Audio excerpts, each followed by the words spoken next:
Bonjour, mes amis francophones.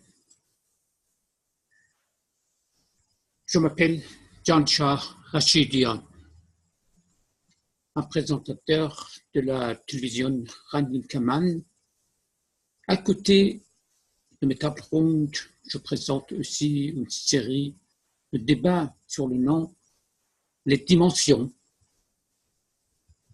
Aujourd'hui, je vais vous présenter pour la première fois une émission dans la langue française qui s'appelle l'islam politique. Alors, la définition de l'islam politique se racine d'abord. L'islam politique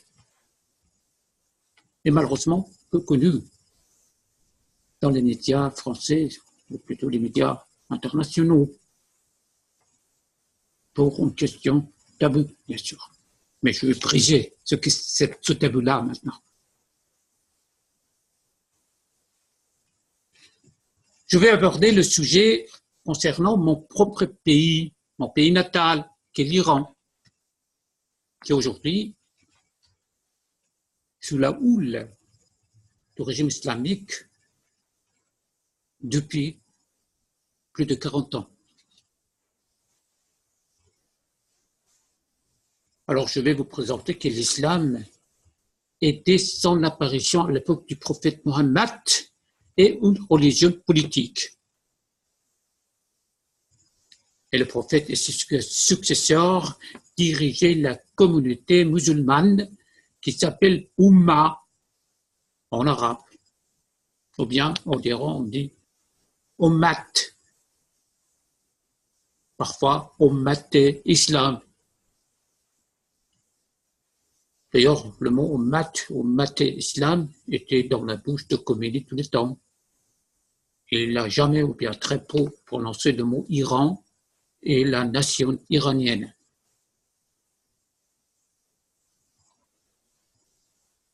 Alors, l'État islamique peut être sous le nom de calife, comme c'était le cas des successeurs du prophète lui-même, ou bien sous le nom de taliban ou des mollahs, ou n'importe quel État, mais quand même a une racine commune, c'est l'islam. C'est l'islam lui-même. Autrement dit, l'islam, elle là, représente l'idéologie et l'ordre d'État. Alors, l'islam n'est pas séparé de l'État. On dit al-Islam wal-Dawla. En arabe, peut dire l'islam est aussi l'État.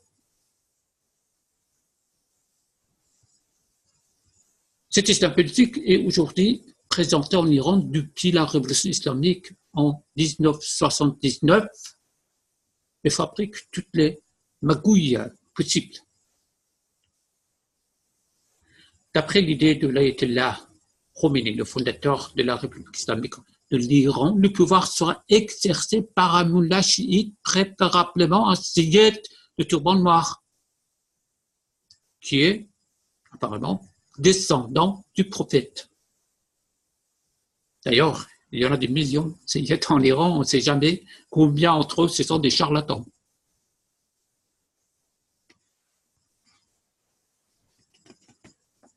Alors, ce chiite, ou bien ce leader suprême, ou ce qui s'appelle Bali Baqi dans la langue iranienne, sera muni d'une grande autorité terrestre d'origine divine, avec le pouvoir exécutif, administratif, judiciaire, et aussi il est le commandant des forces militaires. C'est lui qui a une main forte sur la jurisprudence ou bien la charia. Il est aussi le symbole de l'islam politique en Iran.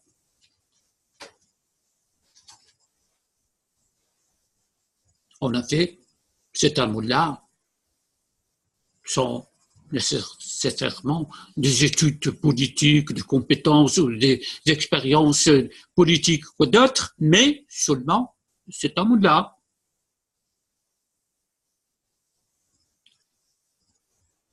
Pourtant, il a une très grande prédominance sur la vie politique et sociale du pays. Aujourd'hui, le leader suprême est Ali Khamenei, qui a succédé l'Ayatollah Khomeini. Voilà ce qui s'appelle l'islam politique. Et soit depuis le prophète lui-même et pendant les 14 siècles du passé. Donc, l'islam politique n'a jamais cessé d'être, ça a existé toujours. Ce n'est pas inventé par les mollahs ou par les cheikhs ou par les talibans ou Boko Haram ou quoi d'autre, mais ça a existé dans l'histoire. Et l'islam est une religion politisée avec l'ambition de gouverner la nation musulmane et aussi le monde entier qui s'appelle pour eux Dar al-Islam, ça veut dire le territoire de l'islam, un territoire qui a été promis aux musulmans par Allah pour être aussi islamisé, bien sûr.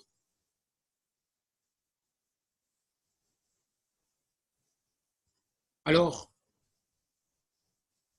quand l'islam représente l'État, cet État est une entité islamo-politique, par conséquent infranchissable au rapport de modernité, de démocratie, de pluralisme, de l'égalité de sexe ou quoi d'autre. Ce qui est la réalité du régime maintenant en Iran. D'une manière générale, tout ce qui cherche un État avec des fondements islamiques pour diriger une nation qu'il appelle Oumma, État d'État islamique, quel que soit le nom, quelle que soit l'époque, quelle que soit la localisation, quel que soit le pays ou bien une communauté. Surtout que l'islam, contrairement aux autres religions abrahamiques, christianisme, judaïsme, est incompatible en face des réformes. Alors l'islam politique ne recule jamais de ses principes initiaux parce que les majeures fonctions de l'État sont déjà prévues dans le credo de l'islam depuis le prophète Mohammed et ses successeurs, ceux qui ont formé le premier pouvoir centralisé dans une société du clan d'Arabie il y a 14 siècles. Ainsi, l'islam est la base d'idées politiques et puis une synthèse de notions tirées de traditions du prophète, des hadiths et d'un modèle de Moyen-Âge qui est sacré connu, qui ne peut pas être modifié, réformé, changé. Alors la situation des femmes avec le décret que vous connaissiez de misogynie, déjà démontre ce modèle patriarcal moyenâgeux. Vous savez que les femmes sont opprimées en Iran pour une double raison. Premièrement, parce qu'elles sont des femmes sous un régime misogyne qui oblige les femmes de porter du hijab islamique d'ailleurs, ou bien être foulardées. Et deuxièmement, parce que les femmes sont des citoyens comme les hommes sous un régime totalitaire. Je signale que le port du hijab est obligatoire en Iran et que le hijab est non seulement comme un symbole de la pudeur des femmes, mais plutôt le symbole de l'islam politique. Ça nous rappelle déjà le symbole de la croix gammée sur le nazisme en Allemagne.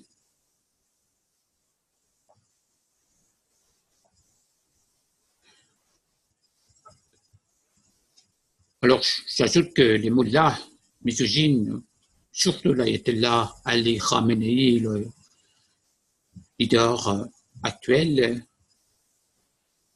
ils sont vraiment haïs en Iran. Une haine progressive, surtout par les femmes supprimées. Comme il est mentionné d'ailleurs dans la constitution du régime islamique, l'État islamique doit se consacrer au service de l'islam.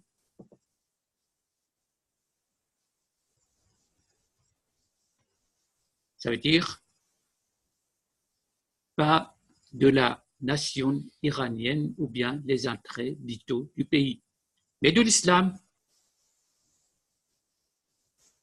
Et que la communauté musulmane, ou bien Ummah, comme c'est prononcé en arabe, est représentée pour le régime islamique comme une nation islamique du monde entier. Il n'y a pas de frontière entre, par exemple, l'Iran et d'autres pays musulmans qui soient localisés. C'est pour ça qu'il y a des terroristes, des chiites, des gardiens révolutionnaires partout dans la région pour la cause de l'islam, pour le progrès de l'islam, pour que la région soit islamisée. Bien sûr, l'islam du régime islamique, le modèle qu'ils choisissent déjà pour leur islam, pas l'islam de n'importe qui. L'islam chiite qui représente seulement 10% du monde musulman, qui est d'ailleurs minoritaire en Iran, hein, parce qu'il y a une grande population iranienne qui se distance avec l'islam et surtout cette secte qui dirige maintenant l'Iran. Selon les mollahs, chaque musulman se trouve dans l'obligation de service l'Allah par sa soumission. Et la communauté musulmane, bien sûr, dans ce cas, a besoin d'un pouvoir centralisé, un pouvoir divin, unique, enfin, de la diriger vers une Ummah musulmane et bien particulièrement islamisée dans tous les domaines.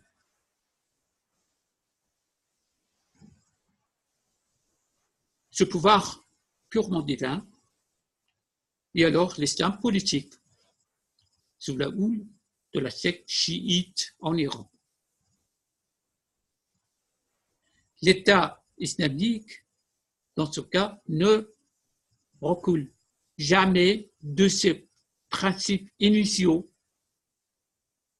sinon ça risque le danger d'être existant. C'est existentiel pour lui. Il ne fait pas reculer parce que le régime est déjà ébranlé dans la population. Et si jamais recule de ses principes initiaux, ça risque d'être tombé par la population qui sont prêtes à se révolter contre ce régime barbare.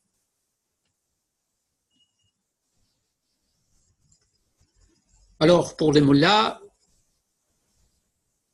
le terme pluralisme est inimaginable. Ça veut dire qu'il n'y a ni parti indépendant, ni statut légal pour une opposition politique.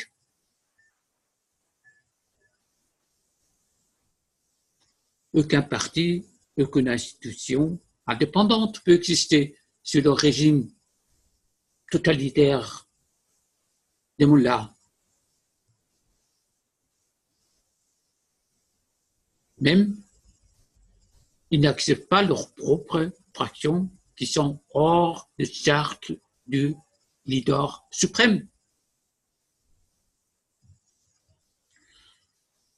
Alors, l'islam politique ne permet aucune institution, aucun parti,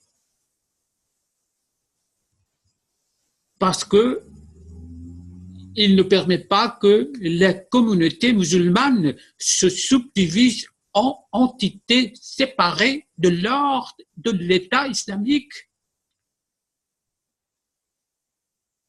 Dans ce sens, si jamais il y a des réformes, elles sont dans le credo de l'islam et pour le renforcement du pouvoir du régime lui-même, pas pour les entrées du pays, pas pour la démocratie, pas pour l'égalité de sexe.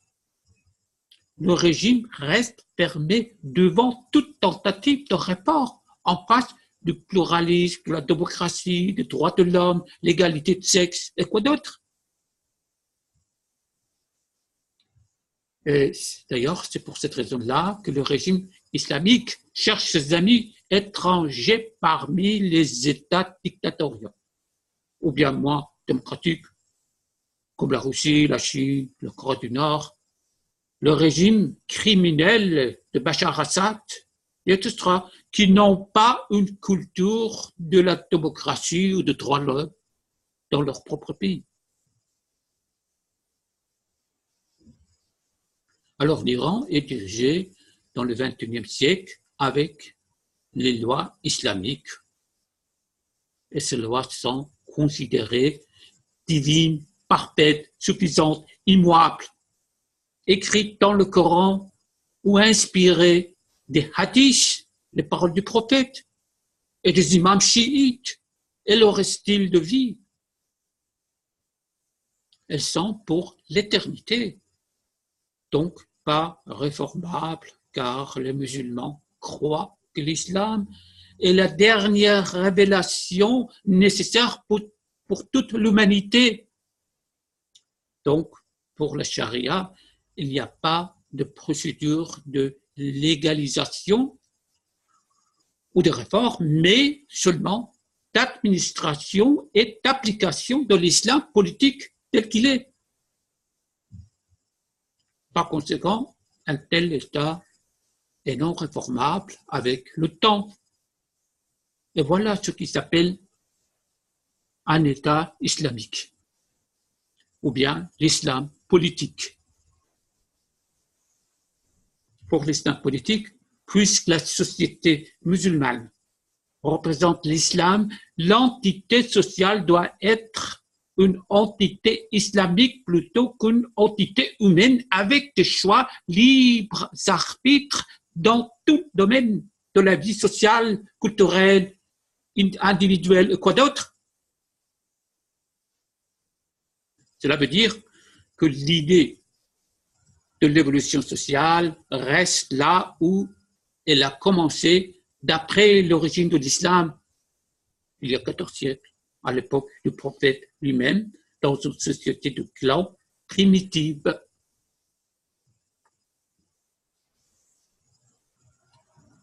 Je répète le point crucial est la non-possibilité de séparation entre l'État et la religion, ou bien l'islam. C'est pour ça que je dis islam politique.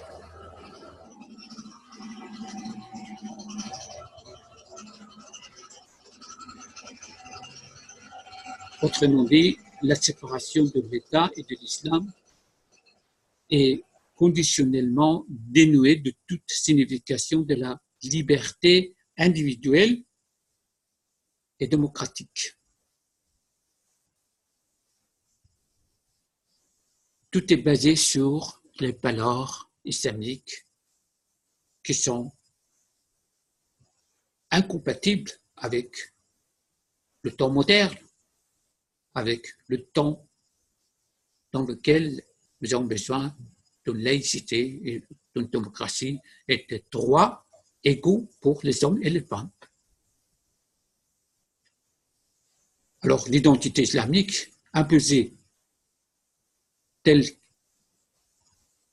qu'elle est depuis le 7e siècle par les envahisseurs musulmans qui ont détruit la grande civilisation iranienne, ou bien la civilisation de Perse à l'époque. Et c'est pour ça que il y a une forte nostalgie pour l'Iran pré-islamique. Beaucoup d'Iraniens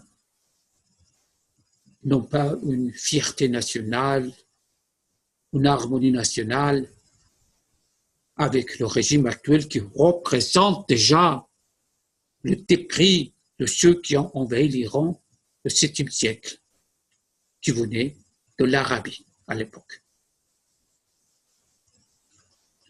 Alors, ce régime avec son islam est ébranlé aujourd'hui, surtout parmi les nouvelles générations. Alors, ni la foi, ni la volonté de soumission de cette nouvelle génération ne s'accordaient pas du tout avec le régime et ses ambitions. Et le régime islamique représente pour une grande majorité progressive des Iraniens une contradiction avec l'histoire et la grande civilisation de la Perse, où l'Iran pré-islamique était un grand empire. Et cette nostalgie-là est très progressive maintenant parmi les Iraniens. C'est celle-là qui prend maintenant l'existence du régime. En Occident, pour stomper le mauvais visage du régime islamique et aussi atténuer le poids de ces violations de droits de l'homme de manière systématique. Alors c'est pour ça qu'il ne vous montrait pas le vrai visage du régime islamique avec cette doctrine islamique. Et même moi, je brise ce tabou. Je vous présente tel que ce régime existe, parce que c'est un grand problème maintenant pour les Iraniens. On ne s'attend pas que la Russie ou la Chine s'alignent avec le peuple iranien dans leur combat juste contre le régime fasciste, de nature d'occupation, de force d'occupation.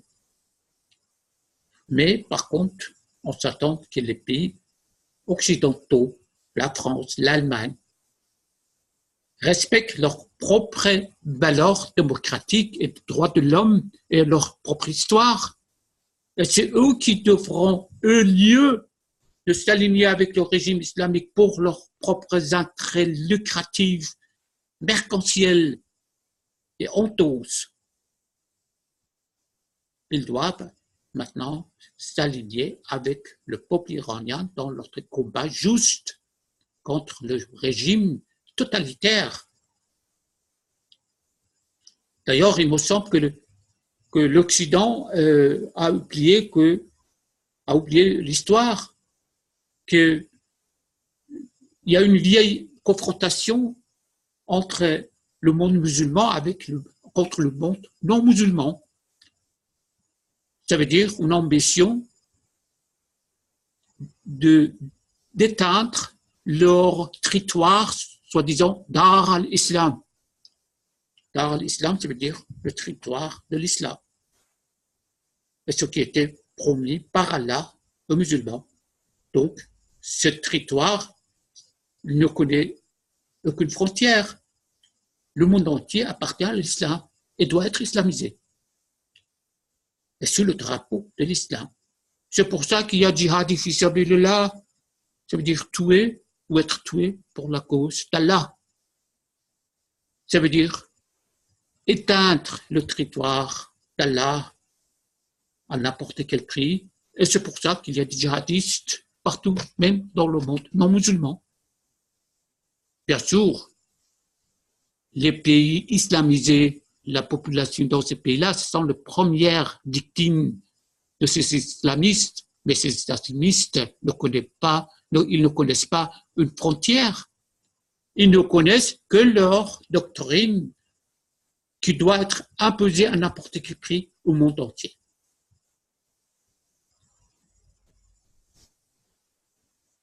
Sans une limite géographique, mais bien sûr avec un droit sacré s'éteindre dans le monde entier. C'est dans ce sens-là que Jihad fi sabilillah existe. Depuis le prophète lui-même et depuis maintenant Daesh, Boko Haram, le régime de Mullah, partout il y a cette notion de Jihad fi sabilillah. Ça veut dire conquérir le monde non musulman et annexer avec le monde musulman.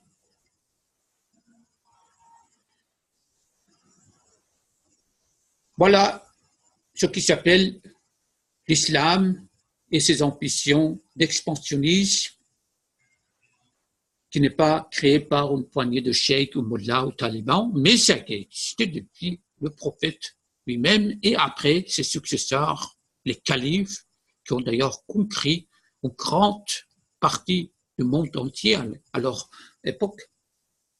Et c'est ça l'islam politique.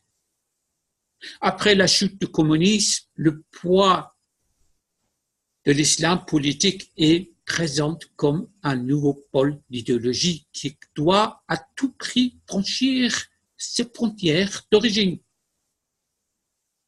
Et cette idéologie semble prête à sortir de ses limites et à se mettre en œuvre comme un nouveau véhicule de tension internationale, ce qui est présent maintenant.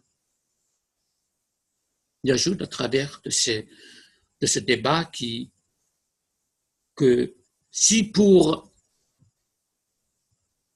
certains, le monde occidental était coupable, ou bien est coupable toujours pour son passé colonial, qui est d'ailleurs très juste pour l'islam politique, l'Occident est aujourd'hui coupable pour ses caractères pluralistes, laïques, impudiques.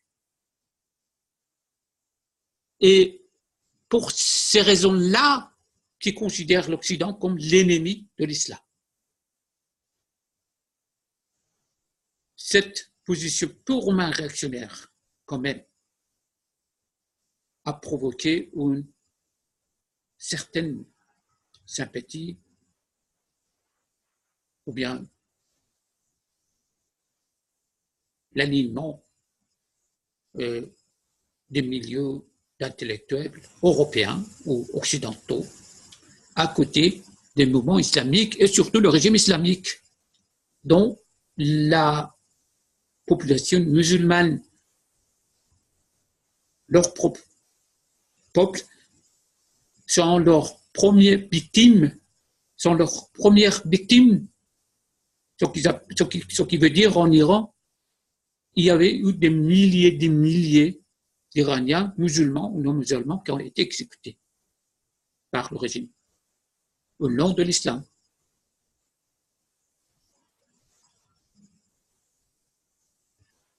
Alors, c'est à travers de la définition précise que je viens de vous présenter que je crois que les racines telles que je présente ici sont des synthèses d'un régime totalitaire qui s'appelle l'islam politique aujourd'hui dans le monde entier. C'est un danger très grave, mais qui est en quelque sorte ignoré par une poignée de capitalistes lucratifs qui cherchent leur intérêt mercantiles partout dans le monde entier, y compris dans les pays où les cheikhs corrompus et les mollahs corrompus peuvent partager les biens de leur propre pays avec eux en Occident. Et c'est pour ça que c'est une honte pour les pays occidentaux avec leur culture de démocratie et de droits de l'homme, d'égalité de sexe, qui s'aligne avec un régime misogyne, corrompu et criminel qui est maintenant en Iran.